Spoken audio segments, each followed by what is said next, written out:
Hey guys, today I'm going to be reviewing season 1 of Interview with the Vampire.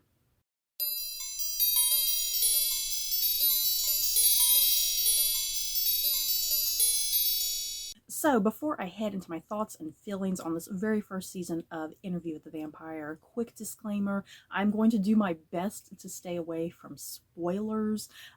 It is killing me a little bit. It's like I want to talk about spoilers so bad with this show because I have seen like the movie with Tom Cruise and Brad Pitt. I have seen that and I have read the book and I love both the book and the movie. So it's kind of killing me. It's like I want to sit and compare and talk about things and talk about spoilers and the future of the show, like with season 2 and whatnot.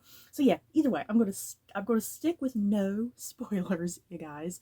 But definitely, totally feel free to talk about spoilers in the comments down below with me. Things that you liked about the show, things that you might not have liked, what you're anticipating for the future of this show. Just let me know. So let's get going, you guys. Starting off with, as I always do, I always uh, steal from the IMDb plot summary because I am just not really good with doing my own synopsises of things half the times. But yeah, Interview with the Vampire. It is a 7-part AMC series based off of the book by Anne Rice, who tragically died not too terribly long before this show came out. You guys, it's a little upsetting that she didn't get to see this kind of come into fruition because she was one of the like executive producers of the show. And yeah, it follows the story of Louis, his story of love, blood, and the perils of immortality as a vampire. You guys, just straight into the point. I was highly looking forward to this show, you guys. At the start of the year, I always do a thing of like what are like my top 5 TV shows that I'm looking forward to coming out in like that given year or whatever. And Interview with the Vampire definitely made the list of shows that I was looking forward to. I think I had it like right behind House of the Dragon and Rings of Power. I want to say Interview with the Vampire came in third. But yeah, I was highly looking forward to this show. As I've already mentioned, I really loved the Tom Cruise and Brad Pitt movie. I actually saw that movie first, fell in love with it, the world, the characters, and that's what got me interested to even pick up the book since I love the movie so much, and I ended up loving the book by Anne Rice just as much. Um, Unfortunately, I have never gone beyond the first book, you guys. I'm just not quite sure if I ever want to continue with the book series because I feel like Interview with the Vampire is just such a wonderful standalone book. Um, and I've always had people tell me, yeah, you're okay with just the first book, or oh no, you need to keep going. I've had so many mixed opinions about what I should do when it comes to Anne Rice's Vampire Chronicles and whatnot. So I'm probably only going to stick with Interview with the Vampire unless as the series progresses and I'm like, ooh, I need to really pick up the rest of the books. Um, but yeah, I was really highly anticipating this show since I do love the book and the movie so much. And I was very pleasantly surprised with this show, yeah, guys. I'm definitely very pleasantly surprised and happy with the route it took and where it went. Because I initially had my concerns. I was really concerned, worried, anxious. Um, and yeah, it's like I had mixed feelings even about the first trailers that came out. I was like, oh my god, is this gonna work? I'm not sure. Because like one of my big issues that I took issue with was definitely the change in like the time frame, because in the original book and even the movie, it takes place in like the 1800s, correct? So I initially kind of was like, oh, I don't really like the jump into like the early 1900s. I wasn't sure how I felt about that, but I think in the context of what this show is doing, it worked. It's like it was still able to tell the exact same story. The time frame didn't really change too terribly much in some ways when you think about it. Kind of just little things, like how Louis and Lestat and Claudia kind of interacted with the environment, kind of changed things in a sense in that way. But as far as just the central story and the central relationships, what is important to tell in the story, like it didn't change any of that. It's like you still get those wonderful, complex, nuanced dynamics that you get between Lestat, Louis, and Claudia and whatnot. I did. I really enjoyed the series. If you did not enjoy the series, that is totally perfectly fine. I definitely would love to know your opinions. What about it kind of irked you, and what you weren't falling in love with and whatnot.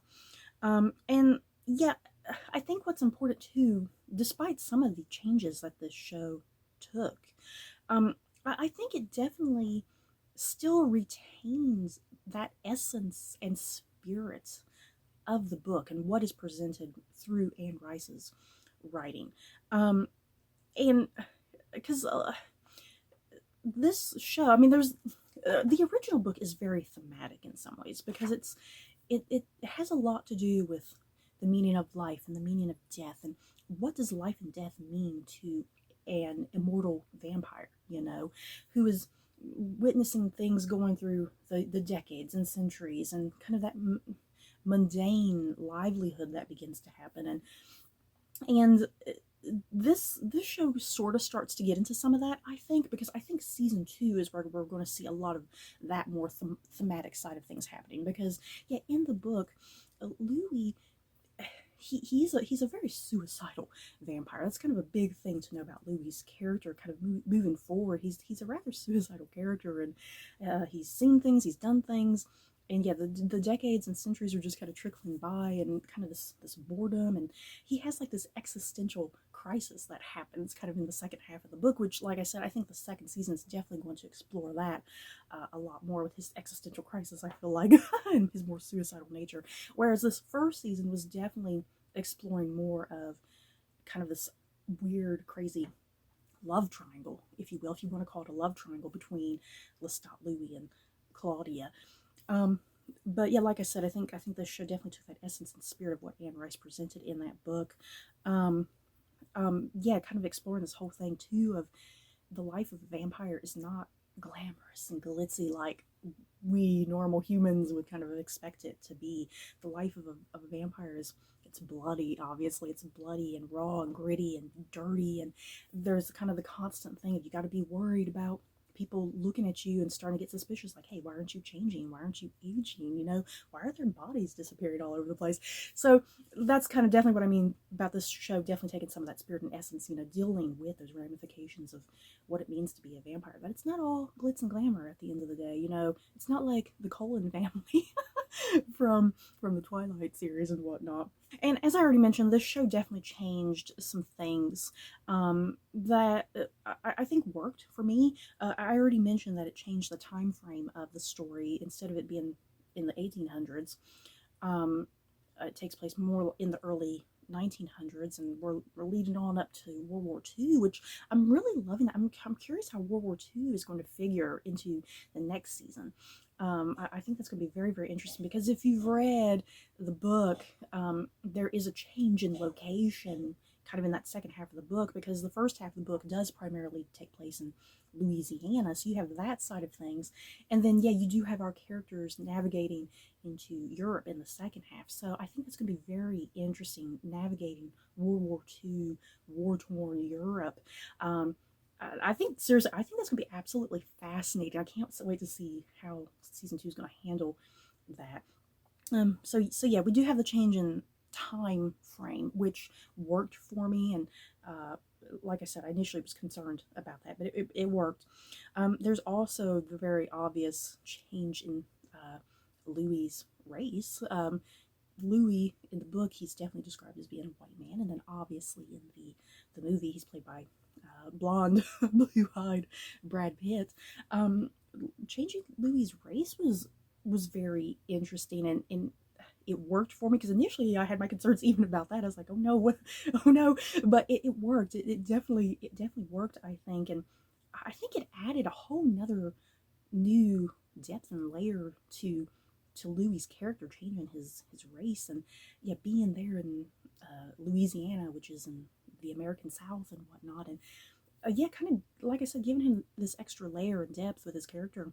That yeah, as a black character, as a black man, how he is dealing with being in the South, and yeah, he's like a brothel owner, right? Is that that was kind of my understanding? He was like a brothel owner of some sort, and yeah, him making a name for himself and gathering his own wealth, and yeah, having to compete with other white men who are kind of in his same filled, if you will. And yeah, him being a vampire, almost kind of this really nice metaphor that works within that in odd, peculiar ways, but really kind of works, you know.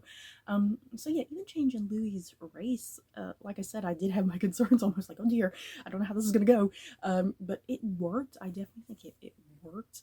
And then another big change is obviously changing up the age of Claudia. In the book, Claudia is like a very little girl. I'm trying to remember. I think I was reading some articles that in the original book, Claudia is like 5 years old. Is that right? Is she 5 years old? I just recently read the book not too long ago, and I don't remember her being 5. I thought she was a little bit older than 5.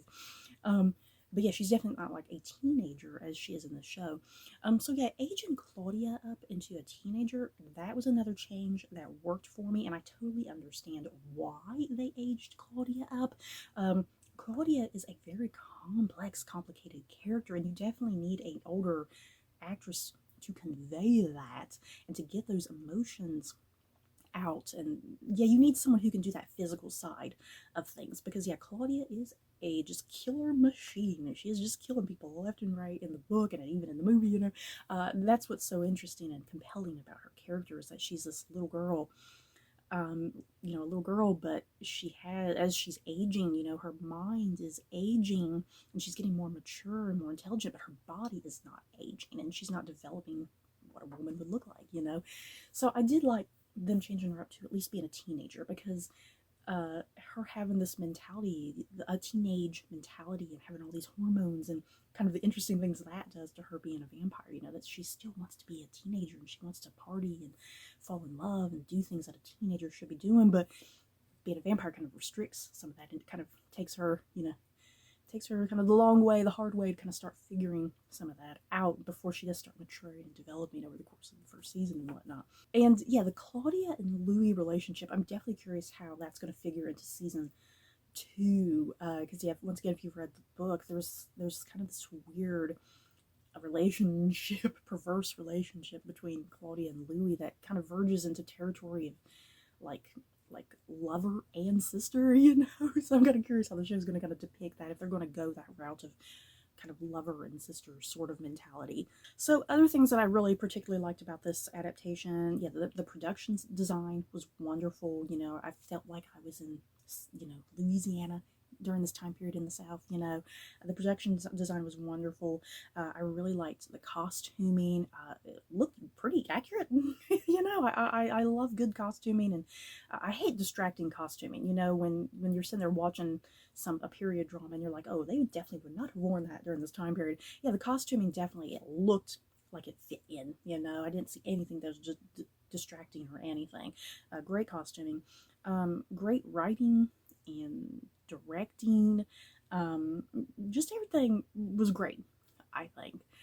Now, yeah, I think sometimes the writing could be a little bit highly melodramatic and over the top, but in some ways, I think it was kind of, once again, capturing that essence and spirit of Anne Rice, because Anne Rice's writing, when I read that first book, I always find her writing to be just, there is something that's almost melodramatic, you know, because this is the life of vampires. You got to be a little melodramatic, and there's something flowery and flourishy, you know, as she's writing about death and decay, but also life and living, you know.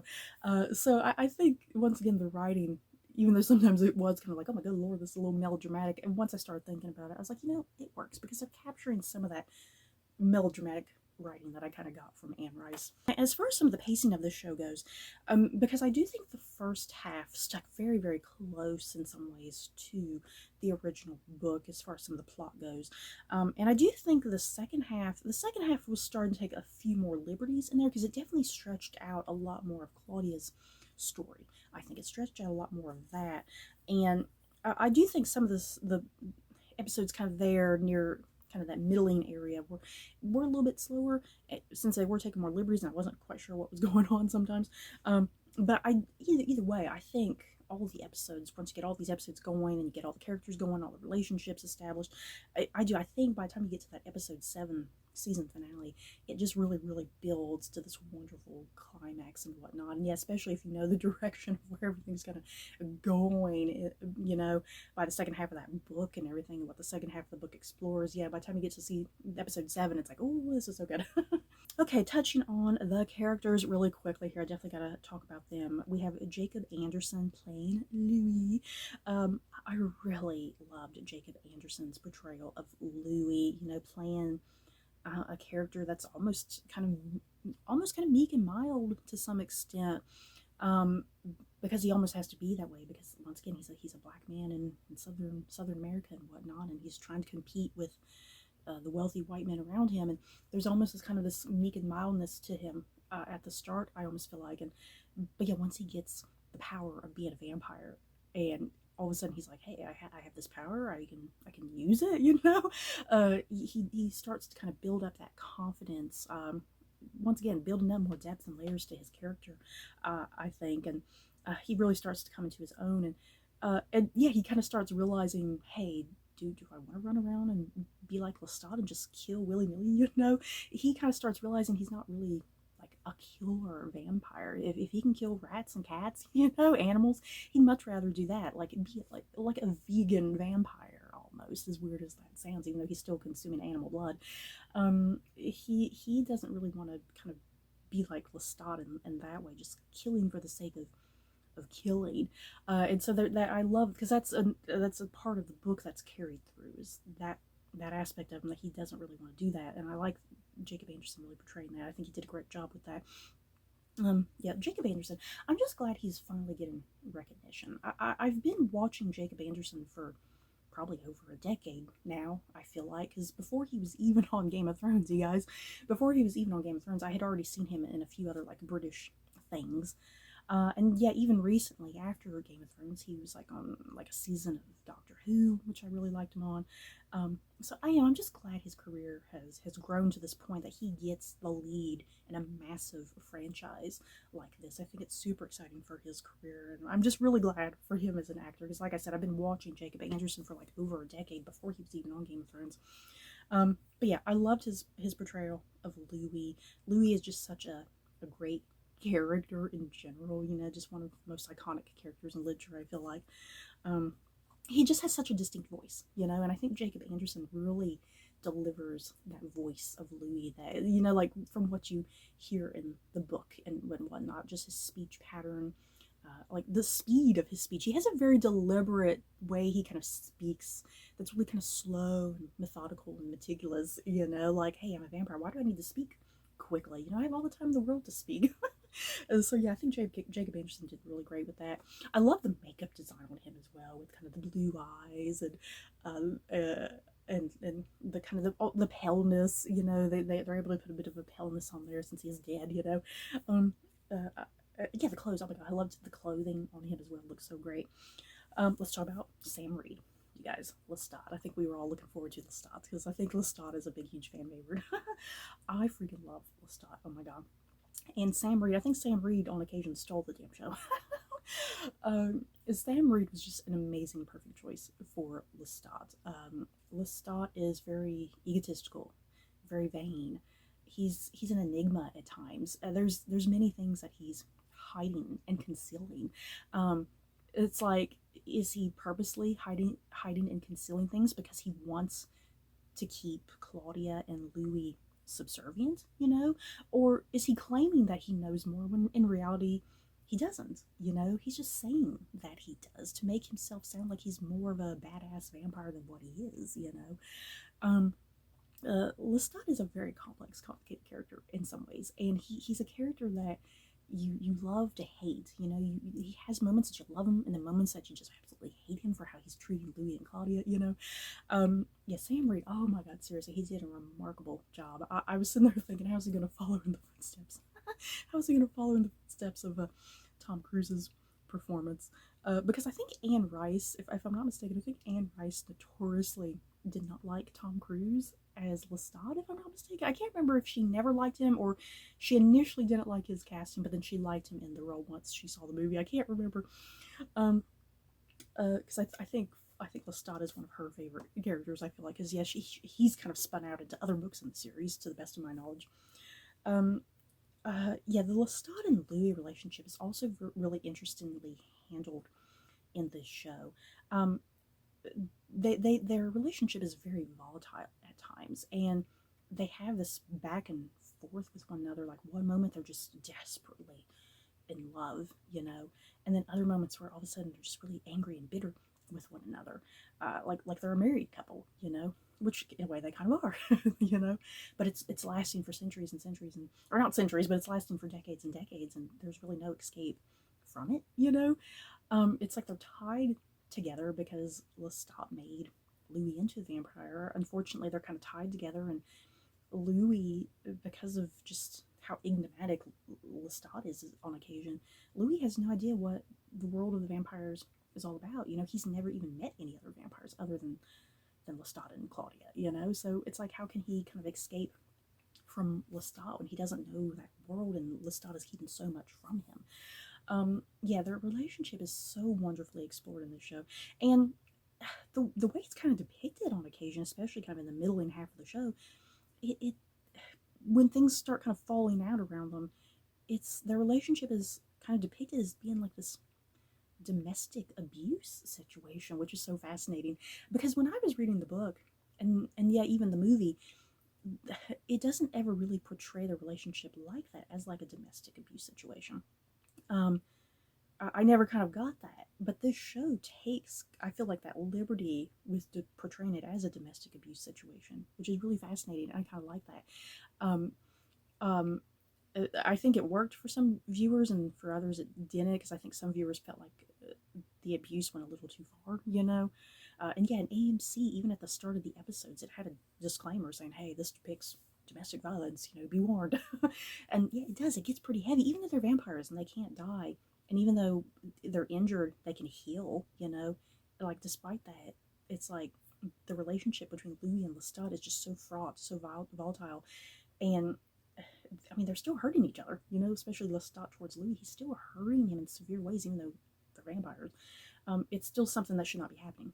You know, for someone who loves someone as much as Lestat loves Louis, he's still hurting him as much as he claims to love him, you know. Um, so yeah, I really like that dynamic between Louis and Lestat, how it was portrayed in this show. Really well done, I think. And yeah, Jacob Anderson and Sam Marie, oh my god, wonderful chemistry, you guys, wonderful chemistry. And I like that the show went there, straight out saying, hey, they are gay. You know, they are gay.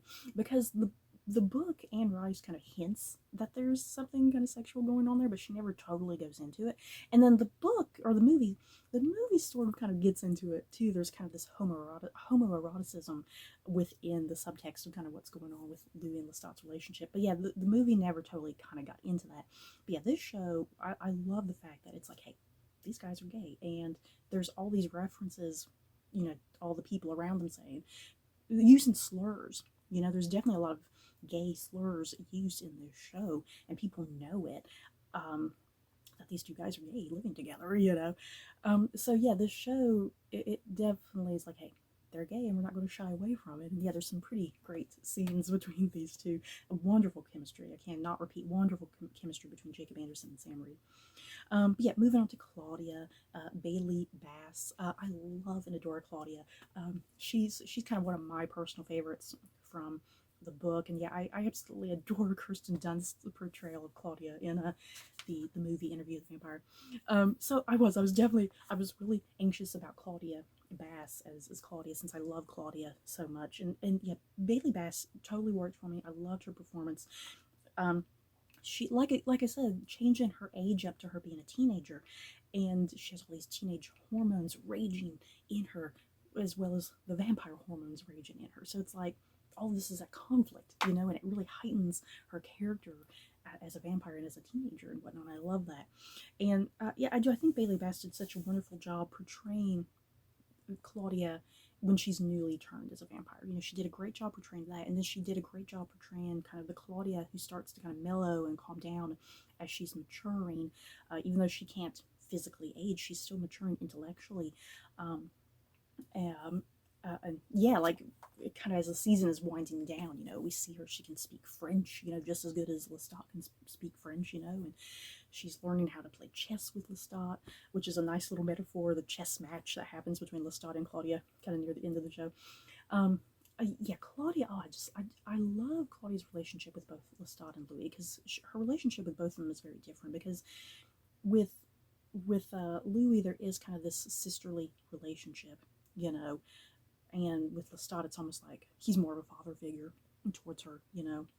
And uh, yeah, Claudia really developing over the course of the show, really building up that intelligence, and she kind of starts to realize, hey, Louis, Lestat's not great. You know, he's kind of a bad guy, but yet you let him run all over us, and he almost kind of treats us like slaves to some extent. He treats us as servants. He treats us as being subservient, and you don't really realize that, but I realize it. I'm not stupid. I realize it, and yeah, because then she kind of ventures out on her own for a little bit briefly, and yeah, she comes back kind of with this newfound power and knowledge, almost like I think I know how to outwit and outplay Lestat in his own game. Someone has to do it, or else we're going to be subservient to him for the rest of our immortal lives, which I don't think she finds that appealing. You know, she wants to escape and go out there and escape with Louis and whatnot. Um, so yeah, that whole thing there with Claudia, her desperation, you know, within this threesome, you know, I think that's just so wonderfully portrayed by Bailey Bass, and I liked all of her interactions, especially with Lestat. It just oozed so much goodness. I loved it. And then we have the character of Daniel Malloy, played by Eric Bogosian. I'm not sure if I'm pronouncing that correctly. Daniel Malloy being the interviewer of Interview with the Vampire, the guy interviewing Louis, pretty much. I thought this was really interestingly done in the context of the show, because in the show they kind of have it that Louis and Daniel, like the events of what you know happened, like even within the movie and the book and whatnot, like decades ago, Louis and Daniel had this conversation prior. Louis told his story to Daniel, but now Louis is retelling his story to Daniel like decades after the fact, and now Daniel is an older man, and he has seen Louis stay the same decade upon decade, but now he's older, he's ailing, and he's going to die sometime, probably soon, you know. So I really like how that kind of transpires over the course of this show, that they previously had this interview, but now they're having this interview again, and things have subtly changed, you know. And Daniel's not stupid. He knows things have kind of changed. He can kind of see where truth and lies are within Louis's narrative. You know, what is fact and fiction. And yeah, he sees the Lestat and Louis relationship for what it is something really volatile and toxic and whatnot, and kind of thinks Louis is really naive. And yeah, correct me if I'm mistaken, you guys, because in the book the interviewer doesn't have a name, right? I think Louis in the book only ever calls him the boy, which is almost kind of condescending, you know, just simply referring to him as the boy. So yeah, the show kind of makes that decision, be like, hey, we're going to give him a name, you know, we're going to flesh him out, give him more of a story, which I liked, you know, rather than him just kind of being this non-existent entity almost that's just simply there to just consume the story, you know. I'm definitely curious to see more of kind of the Daniel Malloy character, where that goes, where that develops. Kind of know the direction the book kind of takes right there at the end with his character. I'm curious how the show is going to handle that. And then the last character I do want to bring up really quickly, Asad Zaman, who plays Rashid. This is a character, it's like I'm desperately dying to talk about spoilers, because there is something that kind of happens with this character near the end, and it's like, oh my god. But I kind of guessed, you guys. I kind of guessed. That's all I'll say. I really liked Azad Zaman in this show. He was a nice little addition, because yeah, in the book, the movie, when Louis is given his interview, it's just him and the interviewer. You know, there's no one else. So it kind of adds this interesting layer that there's another presence within this interview going on, that Daniel is always kind of constantly suspicious of and wondering where this guy kind of lies, you know, Rashid and whatnot. So that's all kind of sad. I just wanted to bring him up briefly. There's another character that exists here in this show that worked for me, and I really liked. So you guys, that is pretty much it for my thoughts and feelings on season 1 of Interview with the Vampire. I really highly enjoyed the show. The changes it took worked for me. Yes, kind of a little bit of some pacing issues kind of there near the middle, I think, but it still worked for me. I enjoyed it. I'm definitely highly looking forward to a season 2, because this season 2 is definitely going to explore the second chunk of the book, which is exciting. And then yeah, I'm kind of like, even beyond that, I'm curious where the show is going to go, like with season 3, you know, because I'm assuming we'll get to like the next books in the series, which sounds pretty cool. So, you guys, I'm definitely curious your thoughts and opinions on Interview with the Vampire. If you loved it, you hated it, how did you feel about these performances, changes? Just let me know. So, you guys, that's it for my thoughts and feelings. Don't forget to like, comment, and subscribe. And if you like this video, you may like these other videos. Bye, guys.